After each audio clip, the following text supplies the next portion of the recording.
ராமேஸ்வரத்திற்கு பிரதமர் வந்திருக்கிறார். தமிழகத்திற்கு பாம்பன் புதிய பாலத்தை அர்ப்பணிக்கிறார்.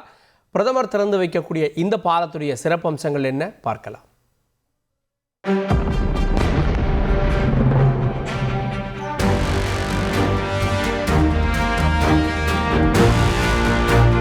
பாம்பன் ரயில் பாலம் தமிழகத்திற்கு பெருமை சேர்க்கும் விஷயங்களில் ஒன்று.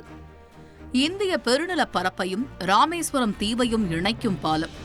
ஆங்கிலேயர் ஆட்சியில் இந்தியா இலங்கை இடையே போக்குவரத்தை தொடங்கும் திட்டத்தில் உதித்தது. 1913 கட்டி முடிக்கப்பட்ட இந்தியாவின் முதல் கடல் ரயில் பாலம் 1914 ஆண்டு பயன்பாட்டுக்கு வந்தது. பாலத்திற்கு மத்தியில் கப்பல் செல்வதற்காக கத்திரி வடிவில் தூக்கு பாலம் அமைக்கப்பட்டிருந்தது. பல்வேறு இயற்கை சீற்றங்களை தாண்டி நூற்றாண்டுக்கும் மேலாக செயல்பாட்டில் இருந்த பாலத்தில் அடிக்கடி தொழில்நுட்ப பிரச்சினைகள் ஏற்பட்டது மட்டுமின்றி பாலத்தில் விரிசல் விழுந்ததாலும் புதிய பாலம் கட்டும் பணிகள் 2019 ஆண்டு தொடங்கியது. கப்பல் செல்லும் தூக்குப்பால பகுதியில் ரயில் செல்லும் போது அதிர்வுகள் இருப்பது கண்டறியப்பட்டது. பிறகு ஆய்வு செய்யப்பட்டு 2022 ஆண்டு பாலத்தில் ரயில் சேவை நிறுத்தப்பட்டது. அதேவேளையில் பழைய பாலத்திற்கு அருகாமையிலேயே புதிய ரயில் பாலம் கட்டும் பணிகள் தீவிரப்படுத்தப்பட்டது. இந்நிலையில் 535 கோடி ரூபாய் மதிப்பில் கட்டி முடிக்கப்பட்டுள்ள பாலம் பயன்பாட்டுக்கு வருகிறது. பாலம் பல்வேறு சிறப்பம்சங்களை கொண்டிருக்கிறது. புதிய ரயில் பாலம் 2078 மீட்டர் நீளம் கொண்டது. கடல் மட்டத்தில் இருந்து 6 மீட்டர் உயரம் கொண்டது. 333 கான்கிரீட் அடித்தளங்கள், 101 தூண்களும் 99 இணைப்பு கேடர்களையும் கொண்டது. லண்டன் டவர் பிரிட்ஜ் வடிவில் கட்டப்பட்டிருக்கும் பாலத்தில் நாட்டிலேயே முதல் செங்குத்து தூக்கு பாலம் அமைக்கப்பட்டிருக்கிறது.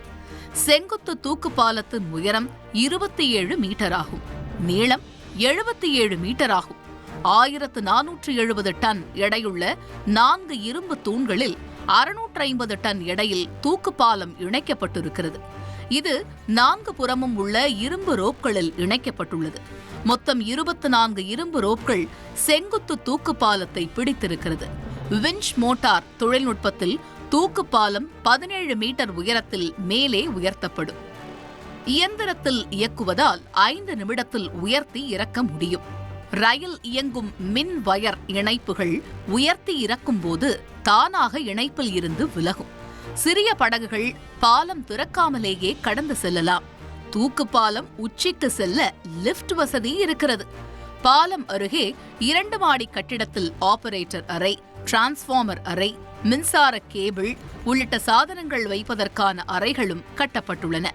புதிய ரயில் பாலத்தின் கான்கிரீட் தூண்களின் மேலே மொத்தம் 99 இணைப்பு இரும்பு கேடர்கள் பொருத்தப்பட்டிருக்கிறது.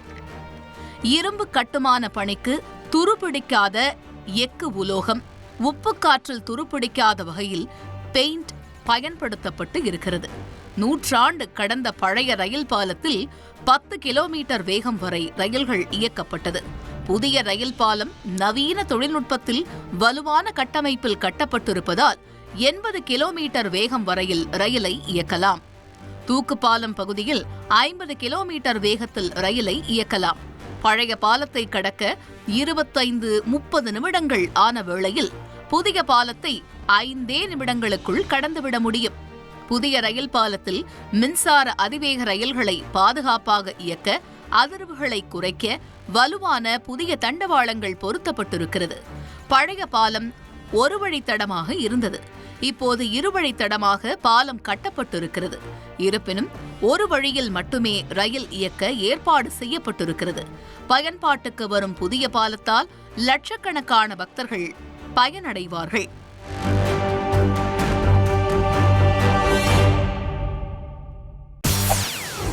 செய்திகளை உடனுக்குடன் தெரிந்து கொள்ள உடனே சப்ஸ்கிரைப் பண்ணுங்க.